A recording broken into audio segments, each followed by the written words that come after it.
할렐루야. 네, 귀하고 복된 주님의 날입니다. 예배 자리에 나오신 여러분들을 주님의 이름으로 축복합니다. 우리 앞뒤 좌우로 같이 인사하실까요? 반갑습니다. 또 잘 오셨습니다. 이렇게 인사하면 좋겠습니다.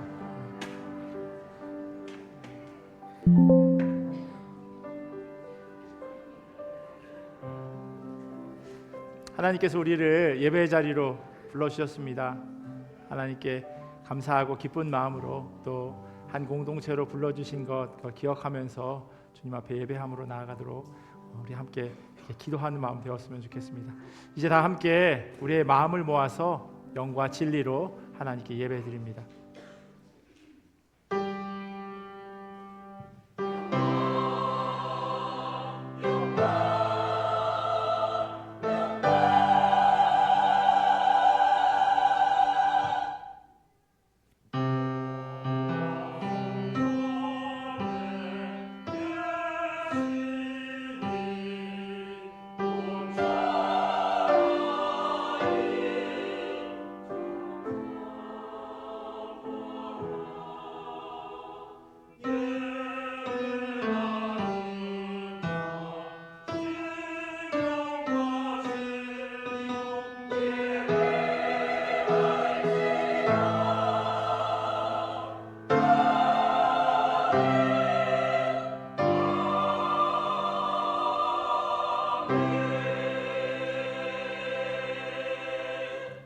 주님의 뜰 안에서 지내는 하루가 다른 곳에서 지내는 첫날보다 낫기에 악인의 장막에서 살기보다는 하나님의 집 문지기로 있는 것이 더 좋습니다. 아멘.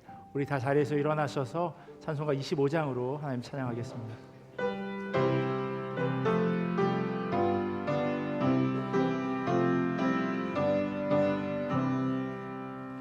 멸류관 벗어서 주 앞에 드리세 저 천사 기쁜 노래가 온 땅에 퍼지네 네오나 깨어서 주 찬송하여라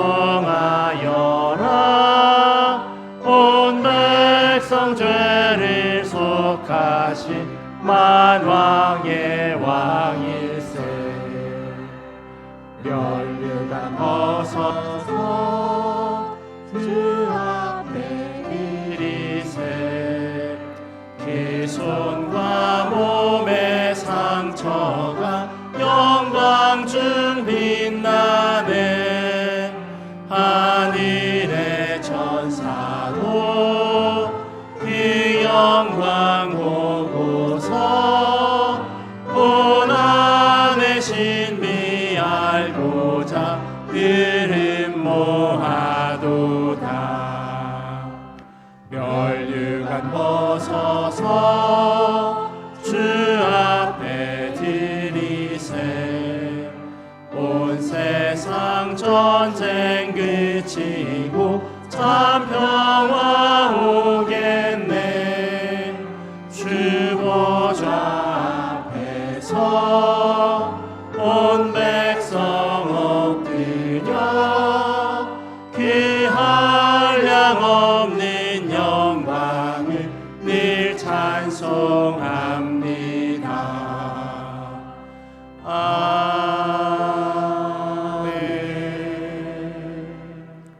다 함께 사도신경으로 우리의 신앙을 고백합니다. 나는 전능하신 아버지 하나님 천지의 창조주를 믿습니다. 나는 그의 유일하신 아들 우리 주 예수 그리스도를 믿습니다. 그는 성령으로 잉태되어 동정녀 마리아에게서 나시고 본디오 빌라도에게 고난을 받아 십자가에 못 박혀 죽으시고 장사된 지 사흘 만에 죽은 자 가운데서 다시 살아나셨으며 하늘에 오르시어 전능하신 아버지 하나님 우편에 앉아 계시다가 거기로부터 살아있는 자와 죽은 자를 심판하러 오십니다. 나는 성령을 믿으며 거룩한 공교회와 성도의 교제와 죄를 용서받는 것과 몸의 부활과 영생을 믿습니다. 아멘. 오늘도 기쁘고 복된 주일 모두 자리에 앉으셔서 하나님 찬양하며 나가시겠습니다.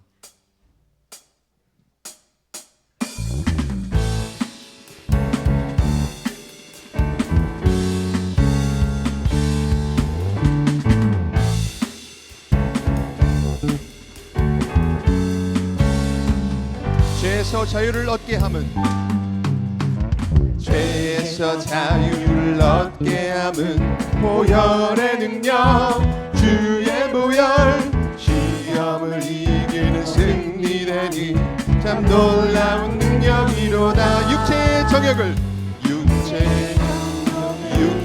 정욕을 이기림은 보혈의 능력 주의 보혈 정결한 마음을 얻게 하니 참 놀라운 능력이로다. 주의 보혈 능력있도다. 주의 피 믿으오 주의 보혈 그 어린 양의 매우 귀중한 피로다. 눈보다 더 이게 밝히는 것 보혈의 능력 주의 보혈 부정한 모든 것 밝히시니 참 놀라운 능력이로다. 구주의 복음을 전할 제목 보혈의 능력 주의 보혈 날마다 나에게 찬송 주니 참 놀라운 능력이로다. 주의 보혈 능력있도다. 주의 피 믿으오 주의 보혈 그 어린 양의 매우 귀중한 피로다. 주의 보혈 능력있도다. 주의 피 믿으오 주의 보혈 그 어린 양의 매우 귀중한 피로다. 죄악 벗은 우리 영혼은 기뻐 뛰며 주를 보겠네. 하늘에 계신 주 예수를 영원히 섬기리. 갈 길을 밝히 보이시니 주 앞에 빨리 나갑시다. 우리를 찾는 그 주 예수 곧 오라 하시네. 우리를 오라 하시는 말 기쁘게 듣고 순종하세. 구주를 믿기 지체 말고 속속히 나가세. 죄악 벗은 우리 영혼은 기뻐 뛰며 주를 보겠네. 하늘에 계신 주 예수를 영원히 섬기리. 주 오늘 여기 계시오니 다 와서 주의 말씀 듣기도 하며 생각하니 참 들리시로다. 아멘. 죄악 벗은 우리 영혼은 기뻐 뛰며 주를 보겠네. 하늘에 계신 주 예수를 영원히 섬기리. 죄악 벗은 우리 영혼은 기뻐 뛰며 주를 보겠네. 하늘에 계신 주 예수를 한 번 더 선포하겠습니다. 죄악 벗은 우리 영혼은 기뻐 뛰며 주를 보겠네. 하늘에 계신 주 예수를 영원히 섬기리. 하나님께 감사의 박수, 영광의 박수 올려드리겠습니다. 우리 항해자 되시는 우리 주님이 인도하시는 삶 가운데 역사하시는 하나님을 찬양하며 나가겠습니다. 나 비로소 이제 깊고 넓은 바다 간다. 두려움에 떨고 있는 내 손을 주는 결코 놓치지 않으시리라. 않으셨다. 나 비로소 이제 폭풍우를 뚫고 간다. 비바람에 흔들리는 나약한 나를 잡아주시는 그분은 나의 주님. 주 나를 놓지 마소서. 이 깊고 넓은 바다에 홀로 내 삶의 항해의 끝이 되시는 주님이시여. 나 의지합니다. 날 포기하지 마소서. 나 잠시 나를 의지하여도 내 삶의 항해의 방향을 잡아 주시옵소서. 한 번 더 고백하며 나가겠습니다. 나 비로소 이제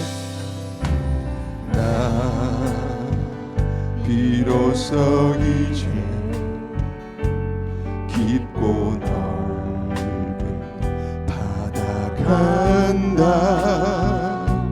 두려움에 떨고 있는 내 손을 주는 결코 놓치지 않으셨다. 나 비로소 이제 폭풍우를 뚫고 간다. 비바람에 흔들리는 나약한 나를 잡아주시는 그분은 나의 주님. 주 나를 놓지 마소서. 이 깊고 넓은 바다에 홀로 내 삶의 항해의 끝이 되시는 주님이시여. 나 의지합니다. 날 포기하지 마소서. 나 잠시 나를 의지하여도 내 삶의 항해의 방향을 잡아 주. 이 시간 한 번 더 선포하며 나가겠습니다. 주 나를 놓지 마시옵소서.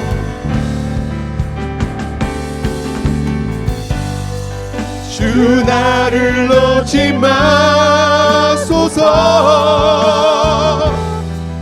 이 깊고 넓은 바다에 홀로 내 삶의 항해의 끝이 되시는 주님이시여. 나 의지합니다. 날 포기하지 마소서. 나 잠시 나를 의지하여도 내 삶의 항해의 방향을 잡아 주시옵소서. 선포합니다. 주님 나를 놓지 마시옵소서. 아멘. 주 나를 놓지 마소서. 이 깊고 넓은 바다에 홀로 내 삶의 되시는 주님이시여 나 의지합니다. 날 포기하지 마소서. 나 잠시 나를 의지하여도 내 삶의 방향을 잡아 주시옵소서.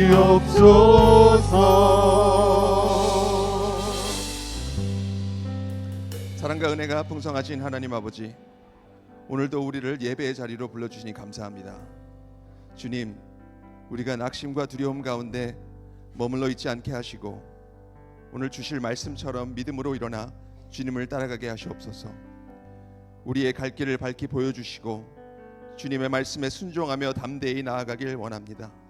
이제 말씀을 통해 우리의 마음을 열어주시고 우리 각자에게 주시는 주님의 음성을 듣게 하시옵소서. 다 함께 기도하며 나아가시겠습니다.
우리와 항상 함께 하시는 하나님 아버지, 우리를 만드시고 우리를 자녀라고 부르시며 이 예배를 통하여 하나님의 진정한 사랑을 알게 하심으로 오히려 우리를 위로하심에 감사드립니다. 하지만 하나님, 절대적인 하나님의 기준이 아니라 여전히 우리의 욕심으로 선악을 알게 하는 나무의 열매를 먹는 것처럼 적은 지식으로 선악을 판단하고 스스로 의롭다 결정하고 행동하고 살고 있는 어리석음을 용서하여 주시옵소서. 이제는 내가 세운 기준이 아니라 정의와 공의를 원하시는 하나님의 말씀으로 돌아가 하나님의 영광이 되는 삶이 되기를 기도합니다. 이 시간 드리는 예배와 찬양과 기도를 통하여 우리를 창조하신 그대로 하나님의 형상을 회복하여 담대히 이 세상으로 나아가 창조하신 이 세상을 하나님의 뜻대로 다스릴 수 있는 힘과 용기를 주시기를 간절히 소원합니다. 이 시간 우리 교회를 하나님께 올려드립니다. 지난주 청소년부 코이니오니아 캠프를 끝으로 하절기 교회 성경학교들이 은혜 가운데 끝낼 수 있게 하심을 감사드립니다. 유아부에서부터 시니어부에 이르기까지 하나님의 말씀을 배우고 익히며 실천하는 교회 공동체가 되기를 원합니다. 특별히 다음 세대에 은혜를 주셔서 아이들과 청년들이 하나님과 동행하는 삶으로 인해 기쁨이 넘치는 교회 되게 하시며 믿음의 유산이 천대를 이어가는 하나님의 백성 되기를 기도합니다. 또한 바라는 것은 하나님의 말씀의 뱀을 통해 부흥이 있기를 기도합니다. 이제 9월이 되면 아이들과 청년들은 새로운 학기를 시작하게 됩니다.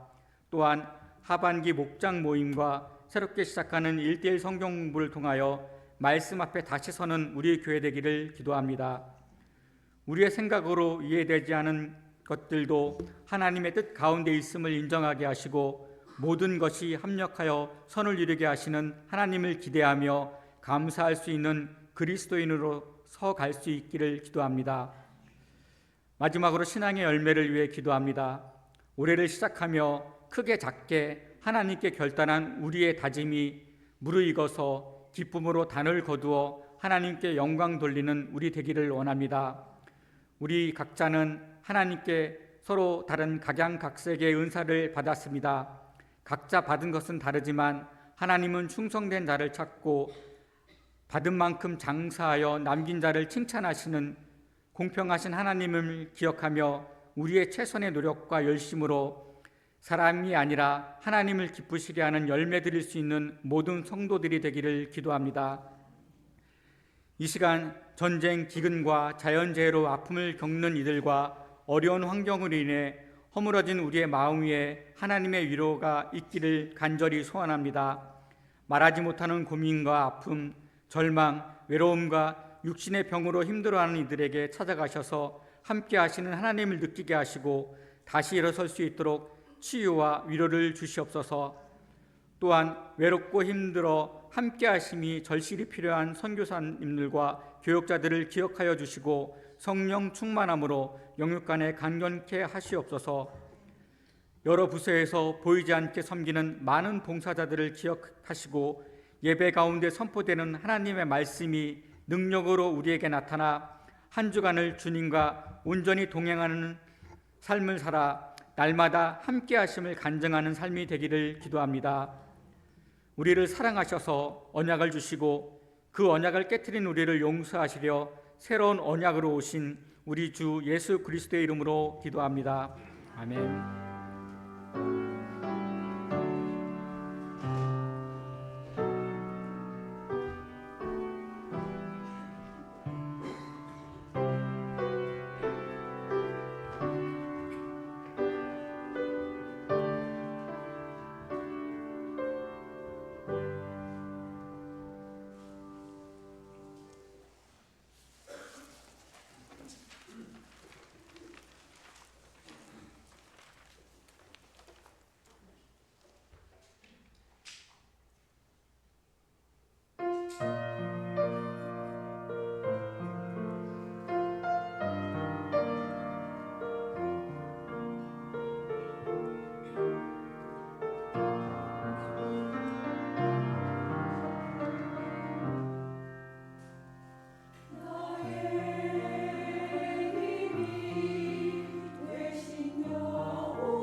우선 귀한 찬송 너무 감사합니다.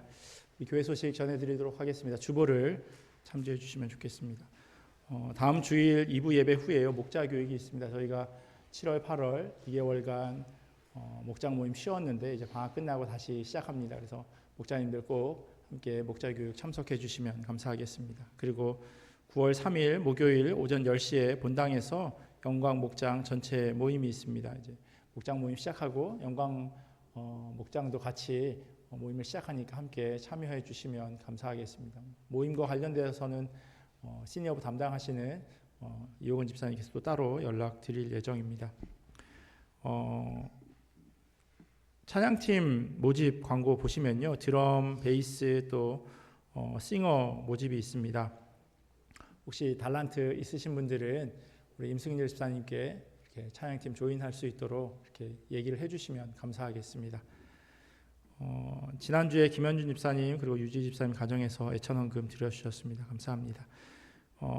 광고 5번 보시면요, 조현전 전도사님 사임 광고가 있습니다. 2년 7개월 동안 저희 교회에서 유치부 또 유년주일 학교 잘 사역하셨는데 이제 한국 거쳐서 일본에 가시는 일정으로 지금 사임을 하게 되셨는데 우리 전도사님 잠깐 나오셔서 얘기해 주시고 그리고 함께 같이 기도하면 좋겠습니다.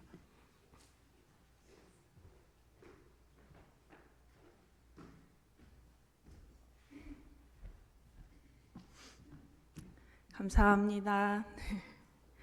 1부 때 인사할 때 이미 많이 울어서 안 울 줄 알았는데 선생님들이 2부 때는 울지 말고 잘 인사하라 그랬는데 벌써 울고 있습니다. 네. 이렇게 횡설수설하기 싫고 정말 잘 인사드리고 싶어서요. 짧게 핸드폰에 메시지 적어왔습니다. 그동안 정말 감사했습니다.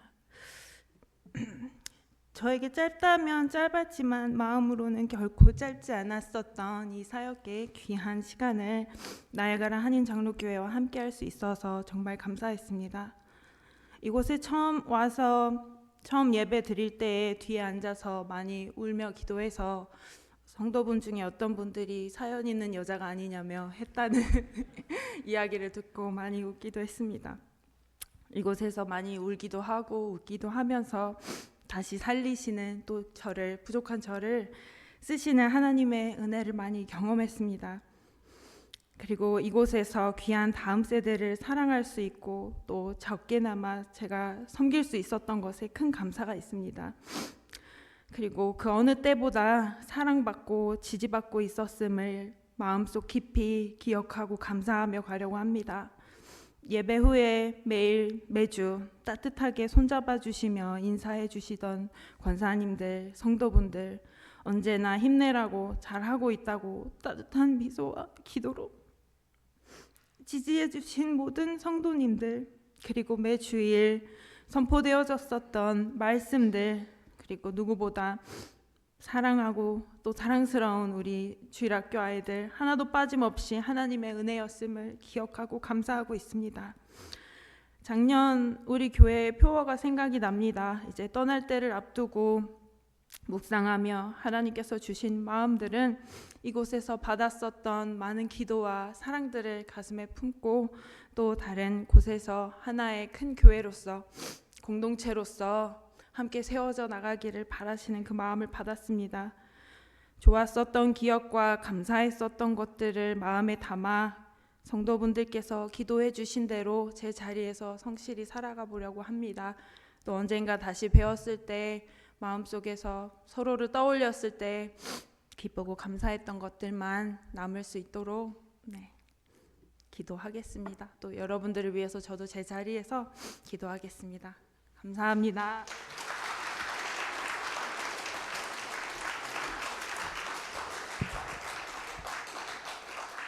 전도사님 사임하시고 그러시면서 저희가 좀 전에 그 아리엘 찬양팀 드럼도 이제 오현민 전도사님이 같이 부부로 사역 이렇게 해주셨는데 그래서 필요해서 광고를 또 드린 겁니다. 우리 전도사님 너무 감사하게 저희 교회 학교 잘 사역해 주셨고 또 그 기간에 좋은 열매들이 여기저기에서 많이 보여질 수 있어서 감사했습니다. 우리 함께 전도사님 가정 위해서 잠깐 같이 기도하면 좋겠습니다. 기도하겠습니다. 하나님,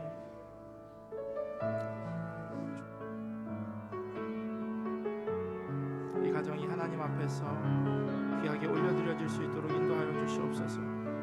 하나님의 부르심 가운데 여기까지 인도하셨사오니 앞으로의 여정 가운데도 주님 동행하여 주시옵소서. 걸음걸음마다 주님 함께 하시고 엎드려 기도할 때마다 그 기도 가운데 주님께서 귀 기울여 주시옵시고 날마다 더하시는 하나님의 은혜를 간증하며 살아갈 수 있도록 인도하여 주시옵소서.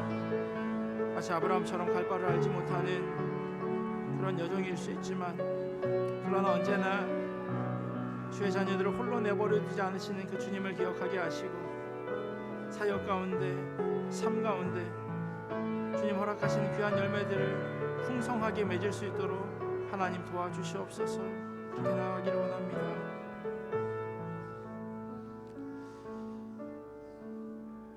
참 좋으신 하나님 감사합니다.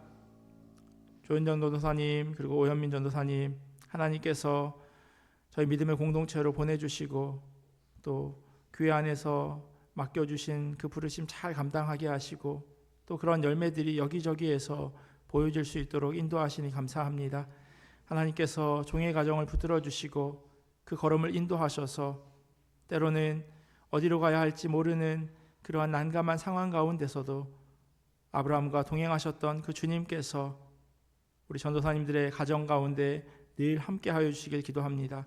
엎드려 기도할 때마다 하나님 응답하여 주시옵시고 섬기는 귀한 사역 가운데 하나님 부어주시는 귀한 열매가 가득하여서 오직 하나님께만 영광되어지게 하시고 또한 살아가는 삶 가운데 풍성함이 날마다 더하여질 수 있도록 주님 역사하여 주시옵소서. 감사하며 사랑이 많으신 예수님의 이름으로 기도합니다.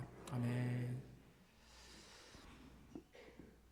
네, 우리 하나님 주신 말씀 같이 보도록 하겠습니다. 오늘 우리에게 주신 하나님의 말씀은 요한복음 5장 1절에서 18절까지 말씀입니다. 요한복음 5장 1절에서 18절까지 말씀, 그 가운데서 1절부터 5절까지 말씀 우리 한 절씩 교독하고 마지막 5절은 함께 읽도록 하겠습니다.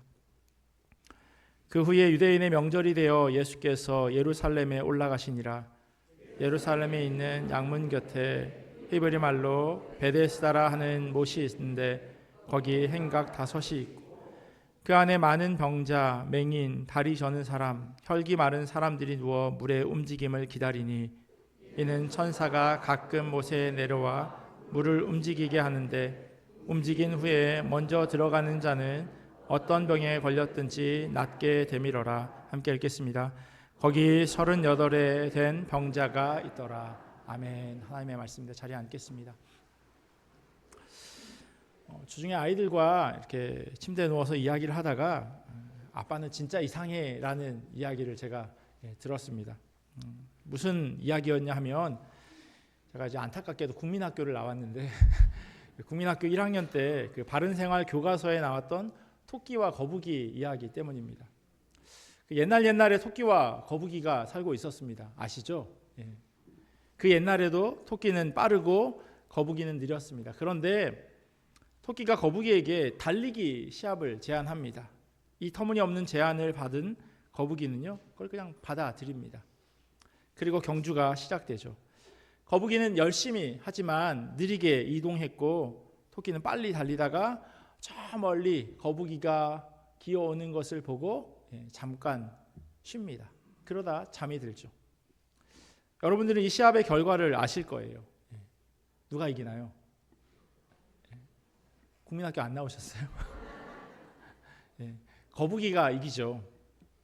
제가 그날 그 아이들에게요, 저희 아이들에게 거북이가 자고 있는 토끼를 깨웠어야 이 경주가 공평한 거 아니냐, 공정한 거 아니냐라고 이야기를 했다가 아빠는 진짜 이상해라는 이야기를 제가 들은 겁니다. 근데 제가 가지고 있었던 또 다른 궁금증이 있었어요. 그게 뭐냐면 누가 봐도 토끼가 이길 것이 뻔한 이 시합에 거북이는 왜 도대체 예스라고 응했을까요? 어떤 의미에서 이 시합은요, 거북이 입장에서 절망이라고 하는 감정을 갖게 만드는 상황이에요. 그런데도 그 말도 안 되는 시합을 시작합니다. 그리고 결국 토끼가 그 절망을 경험하죠.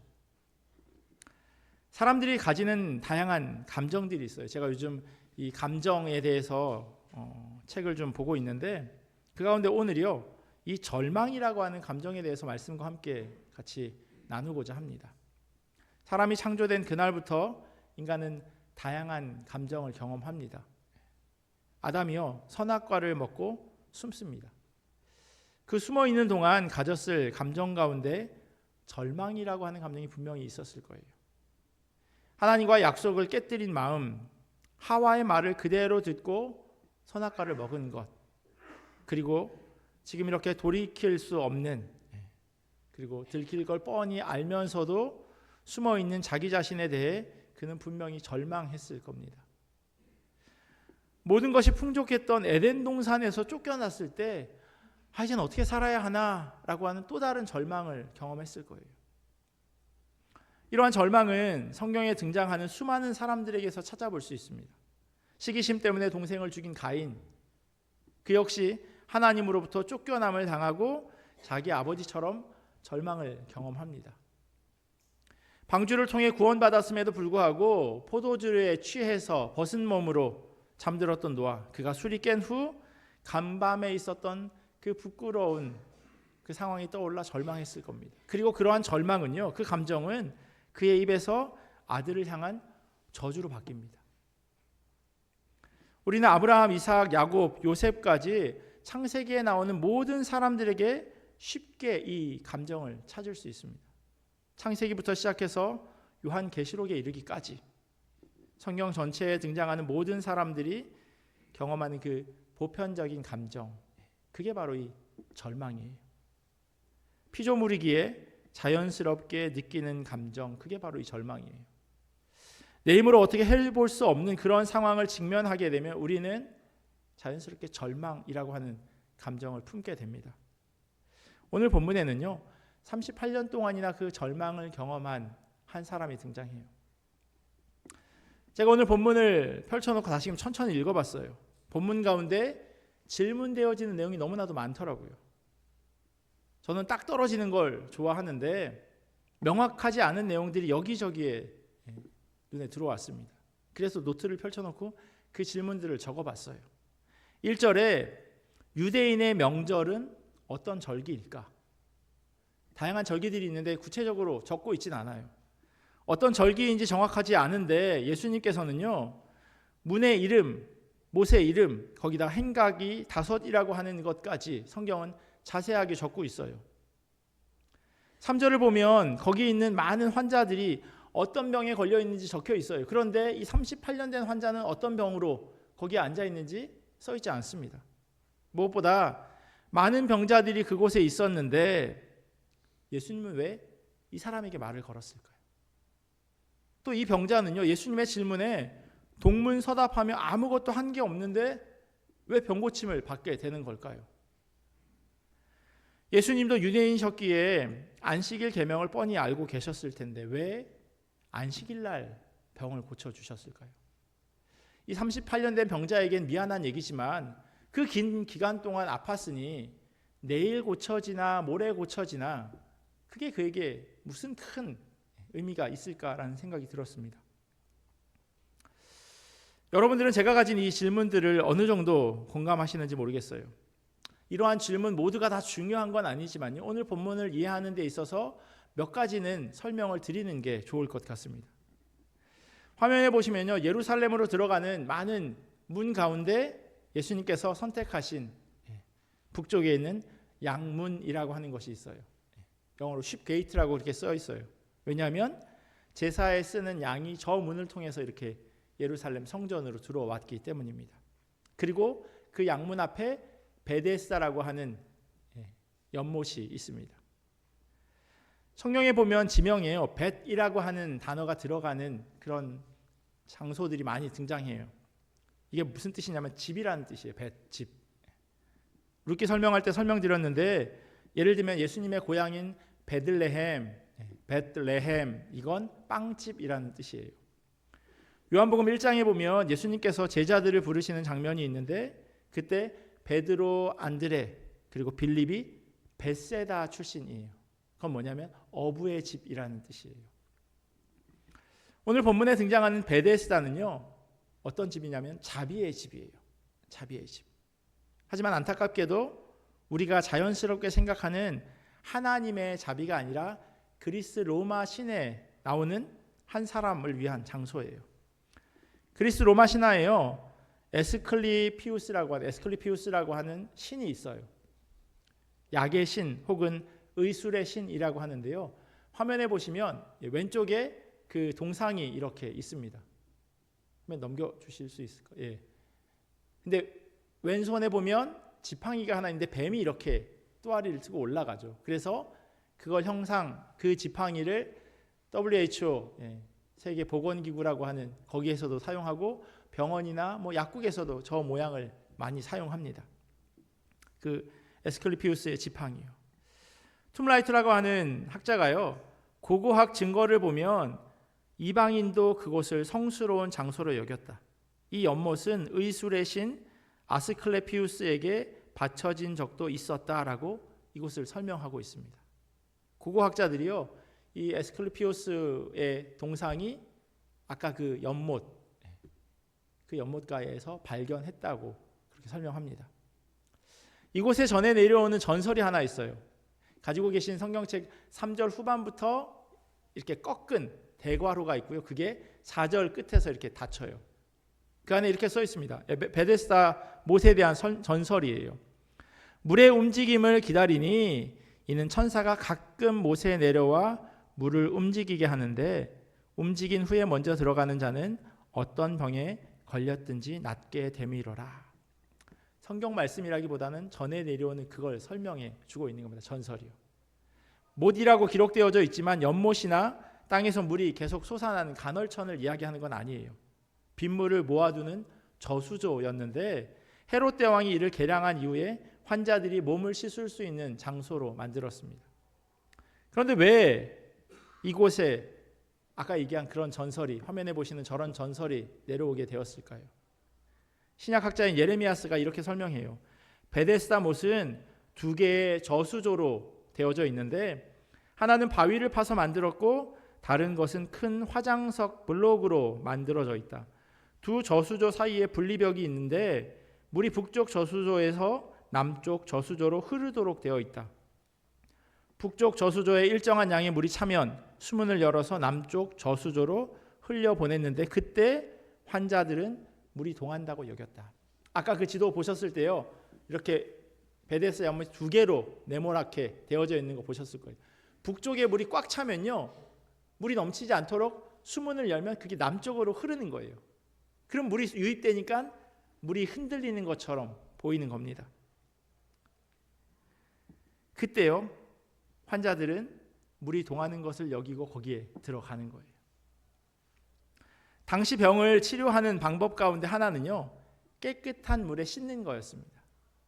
엘리사가 사환을 시켜서 나아만 장군에게 요단강에서 몸을 씻으라고 전했을 때 나아만 장군이 화를 내면서 이런 이야기를 해요.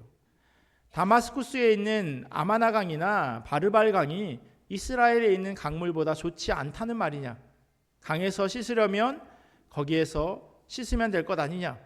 우리나라의 강물에서는 씻기지 않기라도 한다는 말이냐?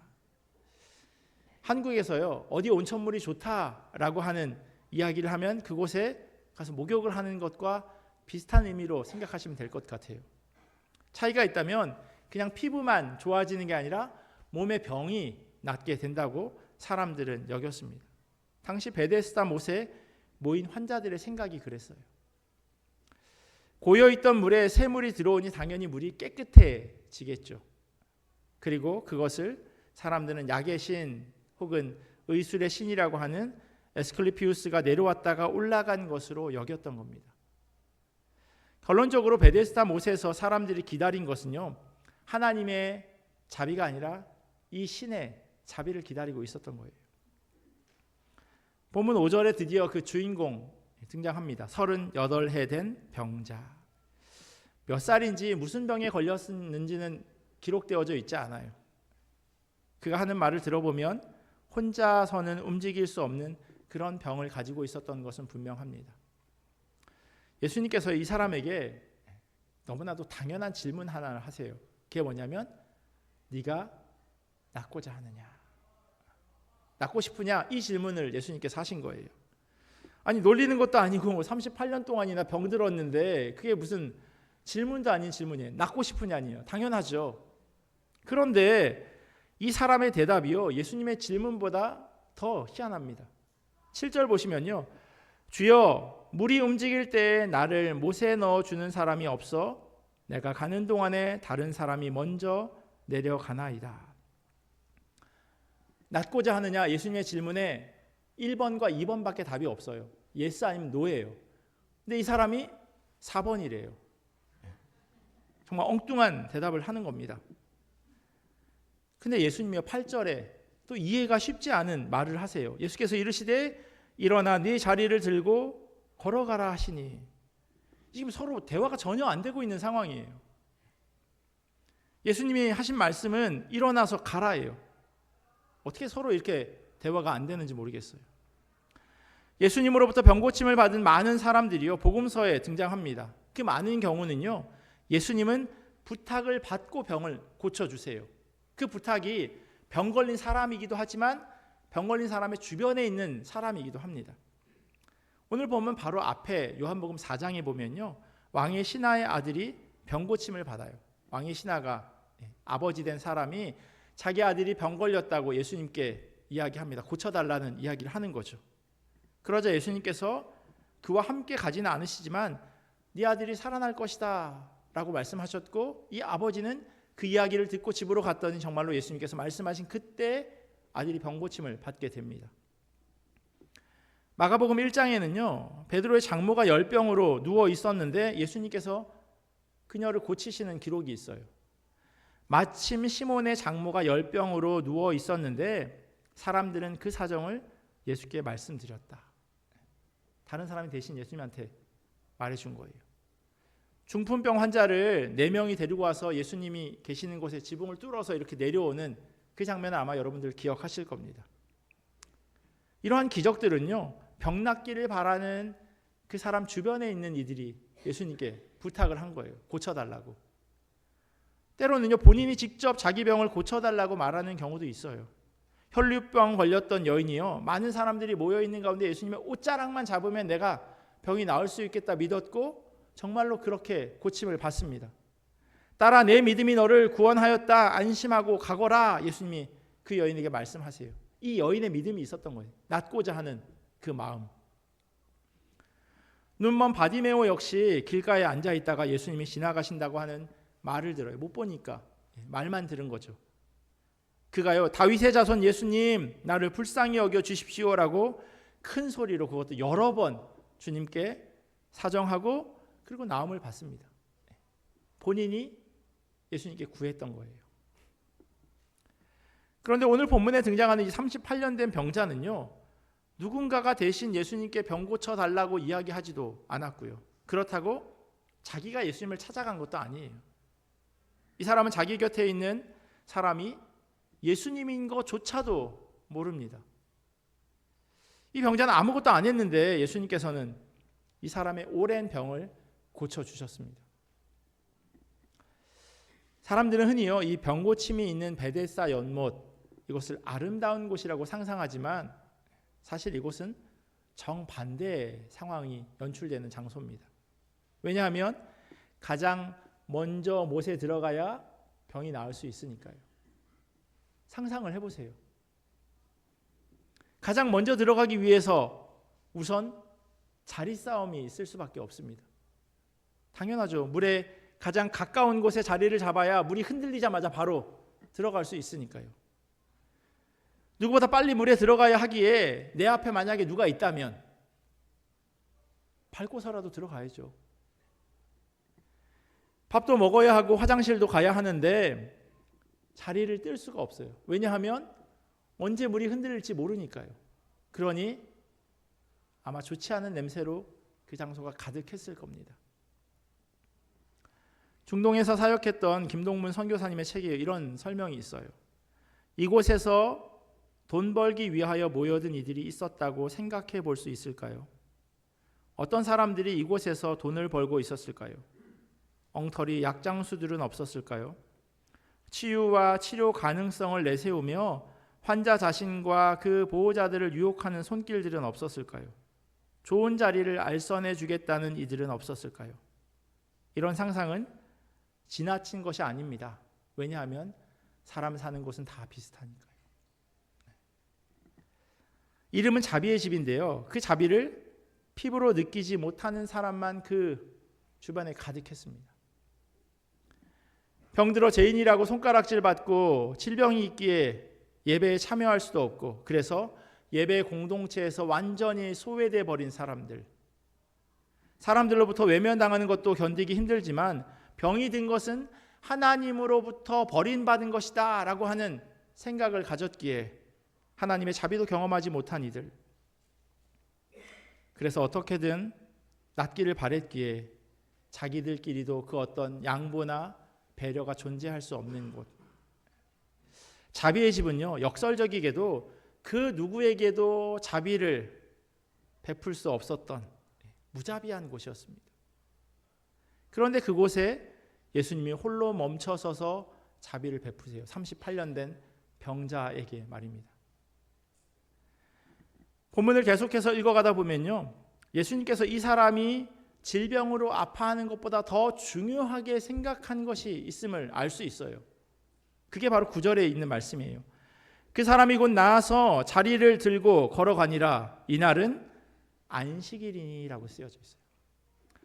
큰 사건 하나가 마무리되어지면서 이 사람이 나았다라고 끝나는 게 아니라 그랬는데 이날이 안식일이다라고 하는 걸 더 강조하고 있는 겁니다. 예수님의 치유 기적은요, 안식일에 초점을 두고 있는 거예요. 이 안식일에 38년 된 병자가 자리를 들고 어디로 갔을까요? 예수님께서 지금 어디로 가시는 길인 걸 기억해 보세요. 오늘 본문 1절에 굳이 이렇게 써 있어요. 유다 사람의 명절이 되어서 예수께서 예루살렘으로 올라가셨다. 예수님이 가시는 곳이 예루살렘이에요. 하나님께 예배드리는 장소, 성전이 있는 곳. 그게 바로 오늘 요한복음 5장 시작하는 이유인 거예요. 예수님도요, 그리고 38년 된 병자도, 그리고 나머지 많은 사람들도 예루살렘으로 명절을 지키러 가고 있었습니다. 13절에요. 이는 거기 사람들이 많음으로 라고 하는 말이 그걸 증명해요. 다 거기를 지금 가고 있는 거예요. 하지만 베데스다 연못에 있는 사람들은 병이 있었기에 그 안으로, 성전 안으로 들어올 수 없었던 거죠. 죄 때문에요. 초대받지 못했던 거예요. 예배 공동체에 속할 수 없었어요. 그런데 38년 된 이 병자가 이제는 당당하게 예루살렘 성 안으로 예배의 자리로 들어갈 수 있게 된 겁니다. 예수님이 이 병자에게 정말로 주고 싶었던 것은요, 안식이었어요. 이 사람은 단순히 베데스다 못에 들어가도록 도와줄 사람 하나 없는 것에 절망했는데 예수님께서는 그것을 넘어서 그가 자리에서 일어나 예배의 장소로 가기를 원하셨던 겁니다.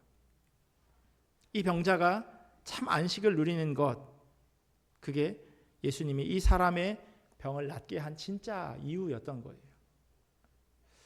예루살렘은 동서남북 사방에 문이 있어요. 예수님이 그 많은 문들 가운데 베데스다 못과 연결되어져 있는 양문을 이용하셨습니다.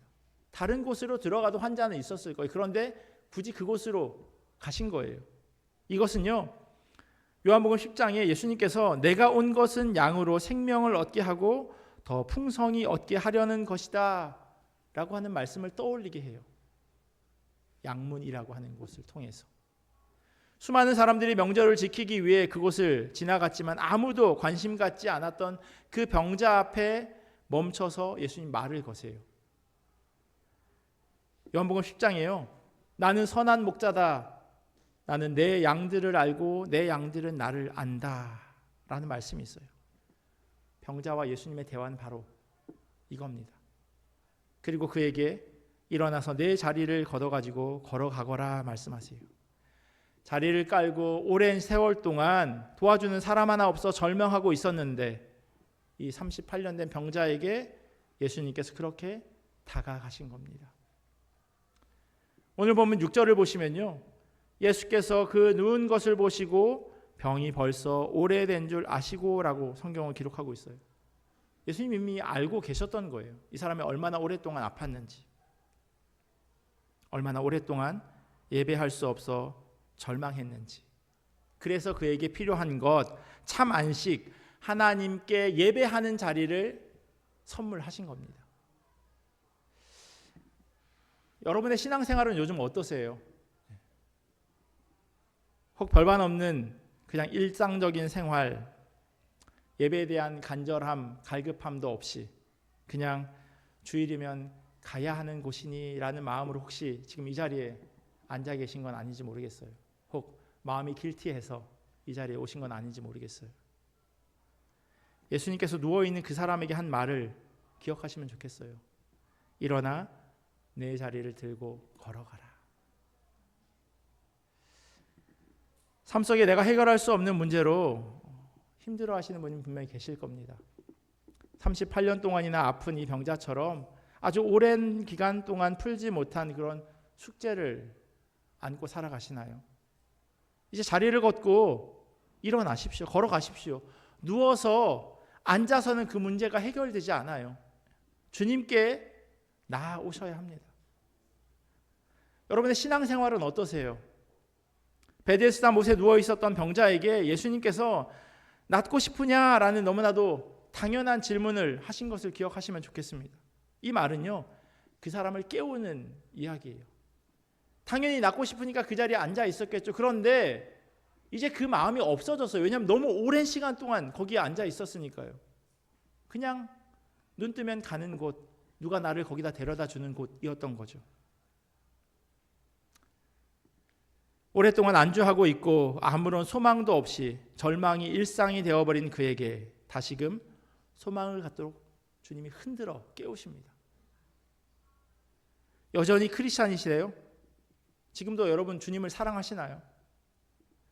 주님께서 오늘은 어떻게 삶 가운데 나와 조금 더 가까이 있기를 노력했니? 라는 질문으로 우리 모두에게 무감각해져 버린 그 우리의 영적 상태를 흔들어 깨우십니다. 일어나셔야 합니다. 언제까지 신앙의 연수만을 자랑하시겠습니까? 언제까지 익숙한 그 신앙의 자리만을 고수하시겠습니까? 난 여기까지야 라고 하는 그 한계를 정하지 않으셨으면 좋겠습니다. 더 이상 주일 한 번의 설교로 한 주를 버틸 수 있다고 하는 그런 교만한 생각은 버리시면 좋겠습니다. 절망의 사전적인 뜻이요, 모든 희망이 끊어져 체념하는 것이라고 그렇게 이야기합니다. 그런데 이걸 다른 말로 하면요, 주님 없음이에요. 절망은 곧 주님이 계시지 않은 거예요. 주님 없는 삶이 절망이고 반대로 주님과 함께하는 것이 참 안식입니다.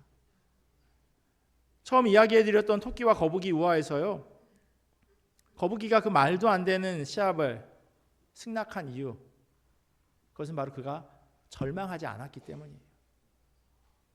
나는 땅에서 달리기를 못해, 나는 느려, 이렇게 생각했다면 시합하지 않았을 겁니다.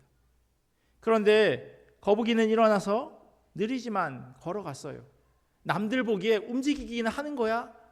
라는 이야기를 들을지언정 그는 그렇게 걸어갑니다.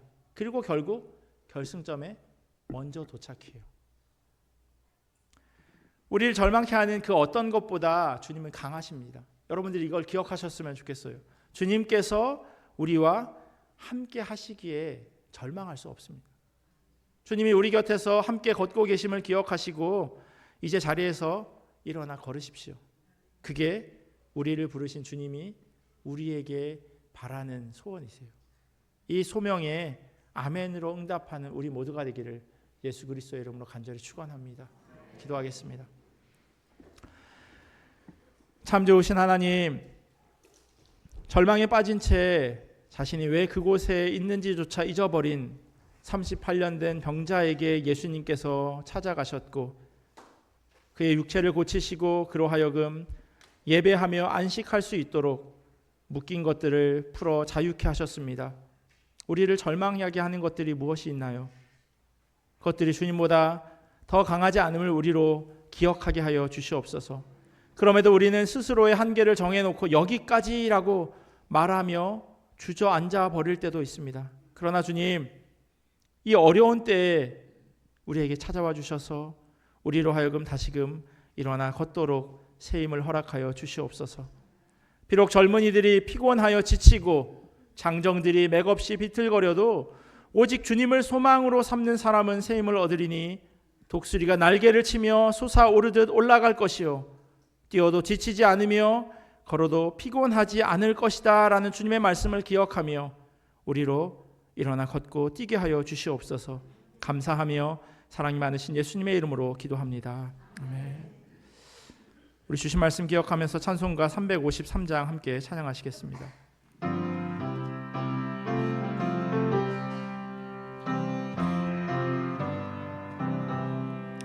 십자가 군병되어서 예수를 따를 때 무서워하는 마음으로 주 모른 채 할까. 나의 주 그리스도 나를 속량했으니 나 십자가를 벗으는 점멸유관쓰리. 무성도 피를 흘리며 큰 싸움 하는데 나 어찌 편히 누워서 상 받기 바랄까. 나의 주 그리스도 나를 속량했으니 나 십자가를 벗으는 점멸유관쓰리. 이 죄악 많은 세상에 수많은 원수들 날 유혹하고 해치나 내 주만 따르리. 나의 주 그리스도 나를 속량했으니 나 십자가를 벗으는 점멸유관쓰리. 나 멸유관을 쓰려고 몸 바쳐 싸울 때 주 내게 용기 주시사 이기게 하시네. 나의 주 그리스도 나를 속량했으니 나 십자가를 벗으는 점멸유관쓰리. 다같이 일어나셔서 봉헌하시겠습니다. 승리의 그날 이르러 십자가 군병들 해가를 불러 영광을 주님께 돌리리. 나의 주 그리스도 나를 속량했으니 나 십자가를 벗으는 점멸유관쓰리.